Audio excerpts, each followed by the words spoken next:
야고보서 2장 1절에서 13절 함께 봉독하겠습니다.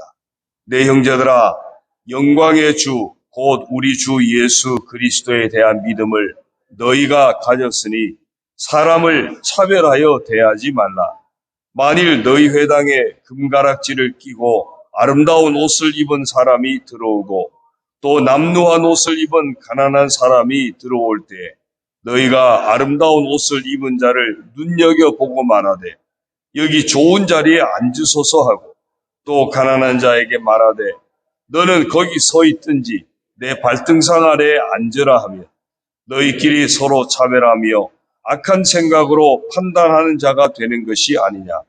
내 사랑하는 형제들아, 들을지어다. 하나님이 세상에서 가난한 자를 택하사 믿음에 부요하게 하시고 또 자기를 사랑하는 자들에게 약속하신 나라를 상속으로 받게 하지 아니하셨느냐. 너희는 도리어 가난한 자를 업신여겼도다. 부자는 너희를 억압하며 법정으로 끌고 가지 아니하느냐. 그들은 너희에게 대하여 일컫는 바 그 아름다운 이름을 비방하지 아니하느냐. 너희가 만일 성경에 기록된 대로 내 이웃 사랑하기를 내 몸과 같이 하라 하신 최고의 법을 지키면 잘하는 것이거니와 만일 너희가 사람을 차별하여 대하면 죄를 짓는 것이니 율법이 너희를 범법자로 정죄하리라. 누구든지 온 율법을 지키다가 그 하나를 범하면 모두 범한 자가 되나니 간음하지 말라 하신 이가 또한 살인하지 말라 하셨은즉 내가 비록 간음하지 아니하여도 살인하면 율법을 범한 자가 되느니라. 너희는 자유의 율법대로 심판받을 자처럼 말도 하고 행하기도 하라. 긍휼을 행하지 아니하는 자에게는 긍휼 없는 심판이 있으리라. 긍휼은 심판을 이기고 자랑하느니라. 아멘. 할렐루야. 오늘도 주님과 함께 하시는 복된 하루가 되시기를 주님의 이름으로 축원합니다. 인사하십시다. 오늘도 더 행복했으면 좋겠습니다. 할렐루야. 뭐 필요한 거 있어요? 화분이 살아있는 것 같습니다. 열심히 피곤한지 들어눕네요. 새벽을 안 깨우다가 새벽을 깨우니까 여러분도 피곤하시죠? 화분이 피곤함을 여러분에게 같이 친구가 되려고 합니다.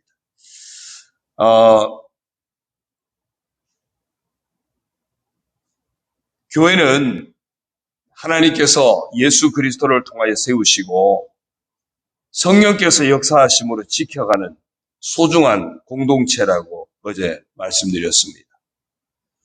따라서 우리가 그런 주님의 교회에 속할 수 있게 됐다는 이 자체가 우리에게는 은혜고 축복이다. 그래서 마땅히 감사와 찬양을 드려야 함도 말씀드렸습니다. 그리고 또 하나 잊지 말아야 할 것은 안타깝게도 이런 교회 공동체를 깨뜨리는 사람들이 있는데 이런 교회 공동체를 깨뜨리는 행위는 곧 하나님의 교회를 깨뜨리는 것이기 때문에 하나님을 대적하는 것이 된다. 교회는 그만큼 사람에 의해서 좌우되지 않게 해야 한다라고 말씀을 드렸습니다. 오늘은 이 소중한 교회가 아름답게 지켜지기 위해서 어떻게 해야 될 것인가? 한번 따라합시다. 은혜가 이끄는 교회가 되게 하라. 네. 정말 이런 교회를 소중하게 여기는 방법, 소중한 교회를 아름답게 지켜가는 방법은 은혜가 이끄는 교회가 되게 해야 합니다. 교회는 하나님의 백성들, 곧 하나님의 자녀들에게 주신 은혜의 공동체입니다. 따라서 하나님의 백성, 하나님의 자녀된 사람들 간의 소중한 관계가 지켜져야 하는 것도 대단히 중요합니다. 그러기 위해서 극복되어야 할 것이 있는데 그것은 바로 차별의 문제, 편애와 편견의 문제입니다. 오늘 말씀에서 야고보는 한 가지 예를 들면서 교회의 문제를 지적하고 있습니다. 1절을 보면요. 내 형제들아 영광의 주 곧 우리 주 예수 그리스도에 대한 믿음을 너희가 가졌으니 라고 말합니다. 영광의 주, 사람이 영광을 받는 것이 아니라 십자가의 죽음과 부활을 통해 우리의 구원을 이루신 주님만이 영광을 받으셔야 할 주가 되어야 한다. 우리는 모두 다 예수 그리스도를 믿는 믿음을 통해서 같은 하나님의 자녀가 되고 같은 교회 공동체 일원이 되었다고 증거합니다. 그러므로 우리들 서로는 같은 은혜로 같은 교회 공동체 일원이 되었기 때문에 1절 끝에 뭐라 그랬죠? 사람을 차별하여 대하지 말라. 서로 차별하여 대하지 말라고 합니다. 그리고 이제 2절부터 4절에서 한 가지 예를 들고 있습니다. 회당에, 교회에 부자가 들어왔어요. 금가락지를 끼고 아름다운 옷을 입은 사람, 부자죠. 부자가 교회에 들어왔어요. 또 이어보니까 남루한 옷을 입은 가난한 사람이 들어올 때 가난한 자가 교회에 들어왔습니다. 그런데 3절이요. 너희가 아름다운 옷을 입은 자를 눈여겨보고 말하되 여기 좋은 자리에 앉으소서. 또 가난한 자에게 말하되 너는 거기 서 있든지 내 발등상 아래 앉으라. 부자는 아주 환대하고 가난한 자는 홀대하는, 거기 서 있든지 저 그냥 밑에 가서 앉든지 알아서 하라고. 이런 모습을 지금 야고보가 예를 들고 있습니다. 그것을 뭐라고 결론 정의하냐면 4절에 보니까 너희끼리 서로 차별하며, 어떤 너희입니까? 같은 은혜를 받은, 같은 교회 공동체 일원이 된 너희끼리 서로 차별하는 것. 그 다음에 심지어는 차별을 뭐라고 정의합니까? 악한 생각으로 판단하는 것이 아니라 악한 생각을 품은 것이라고 지적을 합니다. 사실 이 편견의 문제, 차별의 문제는 인류의 고질적인 문제이기도 합니다. 그렇다고 교회까지 따라가서는 안 된다, 그 이야기입니다. 교회만큼은 이런 악한 생각에, 차별은 악한 생각이라고 했어요. 이런 악한 생각에 빠지지 말아야 한다는 것입니다. 로마서 15장 7절을 보면 그러므로 그리스도께서 우리를 받아 하나님께 영광을 돌리심과 같이 너희도 서로 받으라고 했습니다. 우리가 구원받아 하나님의 자녀가 되고 교회 공동체를 통해 하나님의 백성으로 살아갈 수 있는 것은 바로 예수님이 우리를 환대해 주셨기 때문입니다. 그러므로 우리도 서로 환대하는 공동체를 이루어야 한다는 것입니다.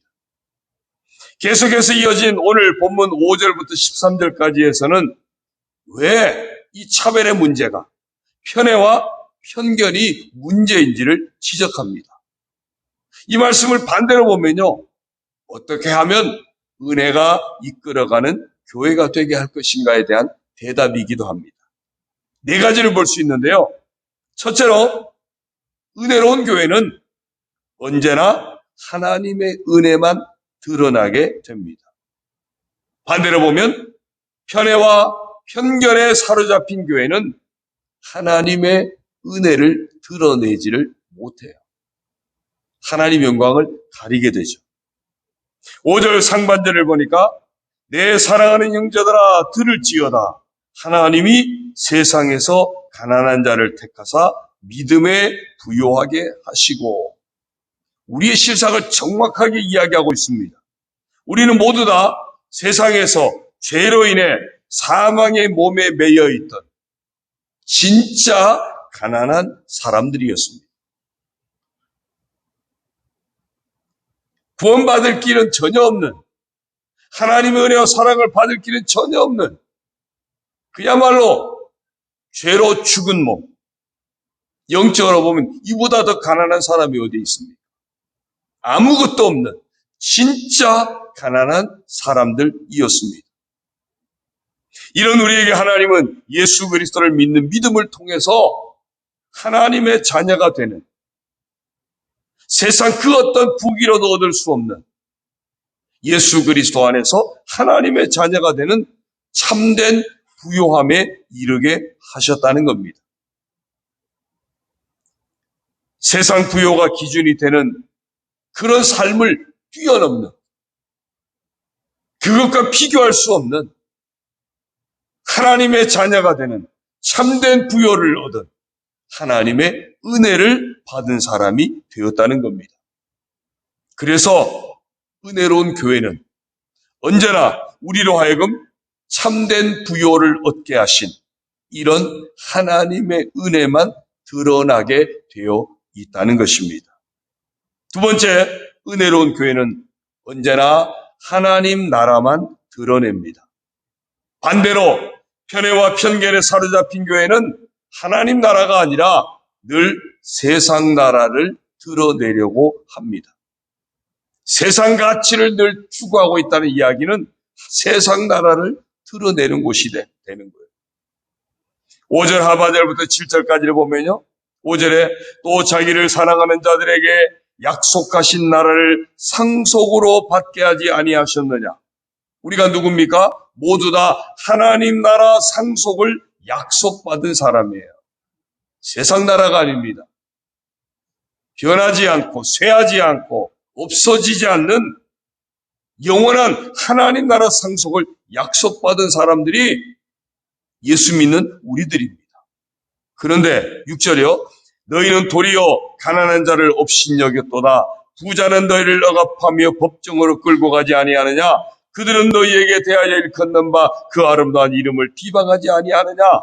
그런데 너희는 세상 나라의 기준을 가지고 가난한 자는 업신여기거나 부자들 앞에서는 굽신거리거나 그렇게 차별하여 대하지 아니하였느냐라고 말씀합니다. 하나님 나라 상속을 약속받은 그런 사람들이 그 나라는 생각지도 않고 세상 나라 가치로 사람들을 대한다는 겁니다. 이런 이야기 할 때는 아주 굉장히 유명한 일화가 있습니다. 김제 금산교회라는 곳이 있습니다. 이 교회는 이자익 목사님, 조덕삼 장로님으로 유명한 교회입니다. 이자익 목사님은 조덕삼 장로님의 집의 머슴이었습니다. 조덕삼 장로님의 주인이죠. 이들이 같이 금산교회에서 신앙생활을 했습니다. 두 분 다 얼마나 신실한지 교회가 건축하는 데 있어서 헌신적으로 봉사해서 교회가 건축되어지기도 했습니다. 그런데 이자익도 집사님이었고 조덕삼도 집사님이었어요.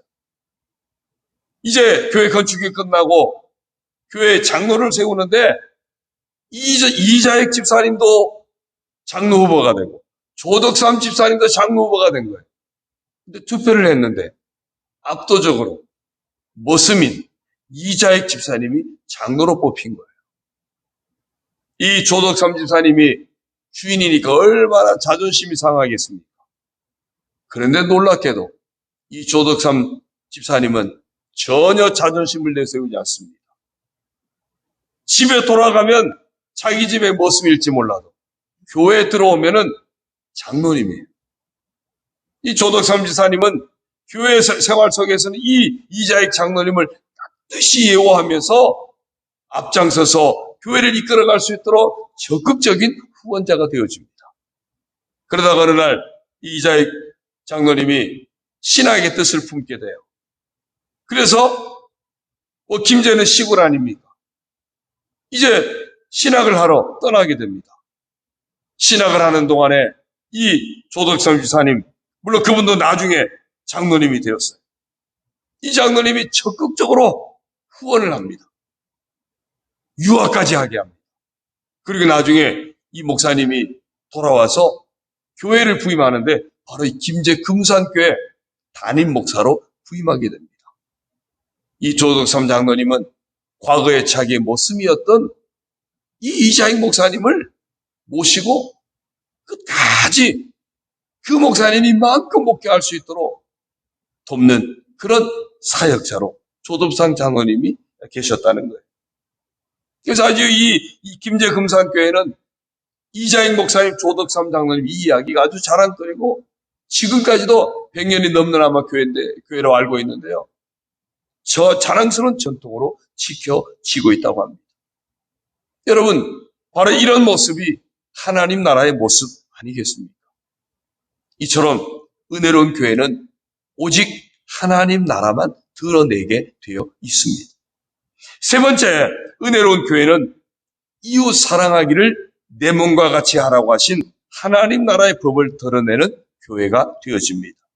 반대로 편애와 편견, 차별에 사로잡힌 교회는 이웃 사랑에 대한 하나님의 법을 따르지 않게 되겠죠. 여러분, 어떤 교회는요, 교회 문이 빨간색으로 칠해져 있대요. 그래서 목사님께 물었대요. 왜 이 교회 문이 빨간색으로 칠해져 있습니까? 그래서 저도 책을 보다 그런 내용을 봤는데 우리 교회 문도 빨간색으로 칠해볼까 그런 생각도 언뜻 들었어요. 의미가 뭐냐 하면 보혈을 의미한다. 교회에 들어올 때마다 하나님 앞에 나올 때마다 그 어떤 자격, 그 어떤 조건이 아니라 오직 예수 그리스도의 보혈의 공로로만 하나님 앞에 나올 수 있다는 거죠. 그래서 교회에 들어올 때마다 맞아, 내가 하나님 앞에 나올 수 있는 것은 이 보혈의 은혜 때문이지. 그래서 늘 보혈의 문을 열고 나온다는 거예요. 여러분, 우리가 교회의 문을 열고 들어올 수 있는 것, 우리 모두가 다 보혈의 은총을 힘입어 나오는 것 아니겠습니까? 자기 몸을 내어주신 그리스도의 같은 사랑을 힘입어 나오는 그런 우리들 아니겠습니까? 그렇다면 이 속에는 모든 차별을 뛰어넘어 사랑하라고 하는 하나님의 법이 담겨 있는 것입니다. 8절 이하 12절을 보면요. 너희가 만일 성경에 기록된 대로 내 이웃 사랑하기를 내 몸과 같이 하라 하신 최고의 법, 하나님의 법입니다. 최고의 법을 지키면 잘하는 것이거니와 만일 너희가 사람을 차별하여 대하면 죄를 짓는 것이니 율법이 너희를 범법자로 정죄하려 하리라. 차별 없는 은혜를 받았음에도 차별의 삶을 살게 되면 하나님의 법, 이웃 사랑하라고 하는 하나님의 법을 어기는 자가 된다는 것입니다. 10절이요. 누구든지 온 율법을 지키다가 그 하나를 범하면 모두 범한 자가 되나니 간음하지 말라 하시니가 또한 살인하지 말라 하셨은즉 네가 비록 간음하지 아니하여도 살인하면 율법을 범한 자가 되느니라. 너희는 자기의 율법대로 심판받을 자처럼 말도 하고 행하기도 하라. 우리가 마음대로 할 수 있죠. 그러나 우리의 말과 행동에 대해 책임을 져야 한다는 사실을 일러줍니다. 즉 하나님의 심판을 생각하면서 말하고 행동해야 한다는 겁니다. 거기는 이웃을 내 몸과 같이 사랑하라 하신 이웃 사랑의 법에 순종하는 것도 마찬가지입니다. 내가 이웃 사랑을 하고 있다면 하나님으로부터 칭찬을 기대할 수 있지만 이웃 사랑의 법에 순종하지 않는 것은 하나님 앞에 심판대 앞에서 책임져야 될 행동이기도 하다는 겁니다. 이처럼 은혜로운 교회는 이웃 사랑하기를 내 몸과 같이 하라 하는 법에 순종하는 그런 교회입니다. 네 번째, 은혜로운 교회는 하나님의 긍휼을 드러내는 교회입니다. 반대로 편견과 편에 사로잡혀 있는 교회는 하나님의 긍휼을 드러내지 못합니다. 교회는 하나님의 긍휼의 은총을 받은 사람들이 함께하는 공동체입니다. 그러므로 서로 간에도 긍휼을 행하는 것은 마땅한 일입니다. 오늘 13절 말씀을 다시 한번 같이 읽겠습니다. 13절 시작.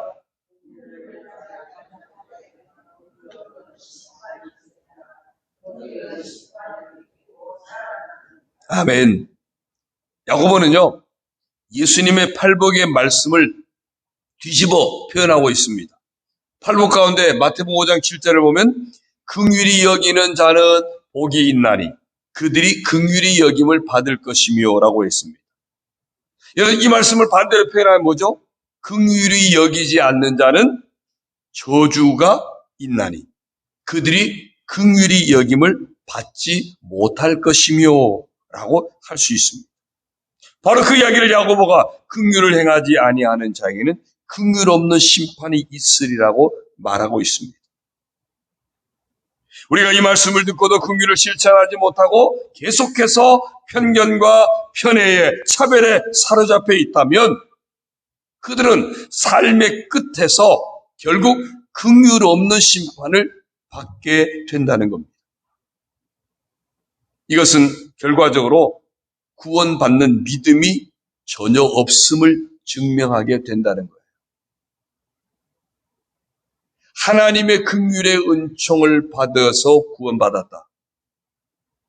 그래서 우리 안에 긍휼의 은총이 채워진 사람은 당연히 긍휼히 여기는 삶을 살아가는데 반대로 긍휼히 여기지 않는 사람은 하나님의 긍휼의 은총을 체험하지 못했다는 거예요. 그 믿음이 없다는 거예요. 그러니까 믿음 없는 자이기 때문에 긍휼 없는 심판, 구원받지 못하는 자가 된다는 겁니다. 믿음이 긍휼을 통해서도 입증이 되는 것을 말하고 있습니다. 하지만 13절 끝에서 또 분명하게 이렇게도 말씀합니다. 긍휼은 심판을 이기고 자랑하느니라. 긍휼의 삶을 실천하는 사람에게는 긍휼의 은혜를 받은 참된 믿음의 사람임이 드러나게 되고 마지막 심판 자리에서 칭찬받는 주인공이 될 수 있다는 것입니다. 그래서 은혜로운 교회는요, 늘 하나님의 긍휼을 나타내는 그런 교회가 되어집니다. 그렇습니다. 예수 그리스도를 믿음으로 하나님의 은혜가 우리 가운데 오게 되었고 우리가 하나님의 자녀가 되었고 하나님 나라 백성이 되었고 그리고 이들의 공동체인 교회 공동체의 일원이 되는 복을 우리 모두 받았습니다. 그러므로 교회는 언제나 이런 하나님의 은혜가 넘치는 교회가 되어져야 할 것입니다. 그러기 위해서 우리는 언제나 하나님의 은혜만 드러내는 그런 은혜로운 교회, 하나님의 나라만 드러내는 그런 은혜로운 교회, 이웃사랑이라고 하는 하나님의 법을 순종하는 그런 은혜로운 교회, 긍휼의 삶을 실천하는 그런 은혜로운 교회가 되게 해야 할 줄로 믿습니다. 이제 오늘 성도된 우리 모두는 특별히 교회를 세우는 사명자로 부름받은 우리 임원 모두는 우리 교회가 이런 은혜로운 교회가 되게 하는 일에, 은혜가 이끌어가는 교회가 되게 하는 일에 아름답게 쓰임받게 되기를 주님의 이름으로 축원합니다. 오늘의 퀴즈입니다. 우리는 모두 교회 공동체를 은혜로운 교회, 은혜가 이끄는 교회가 되게 해야 하는데 은혜로운 교회의 모습은 어떤 모습입니까? 4가지를 문자로 보내주십시오. 우리 305장 찬송하시고 부르짖어 기도하시다 돌아가겠습니다. 정말 우리 교회를 은혜가 이끄는 교회, 은혜로운 교회가 되게 하는데 쓰임받는 그런 신실한 하나님의 사람, 구원받은 하나님의 자녀, 하나님 백성으로 살아가게 해달라고 또 그런 임원이 되게 해달라고 부르짖어 기도하시다 돌아가시겠습니다. 305장입니다. 나 같은 죄인 살리신 주의 놀라워 이런 어떤 생명 찾아고 광명을 얻었네 큰 죄악에서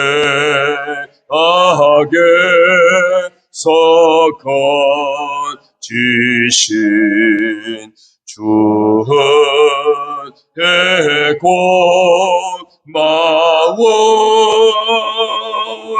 나 의미는 그 시간 귀하고 귀하다 이제껏 내가 산 것도 주님의 은혜라 또 나를 장차 본향에 인도해 주시리 거기서 우리 영원히 주님의 은혜로 해처럼 밝게 살면서 주 찬양하리라.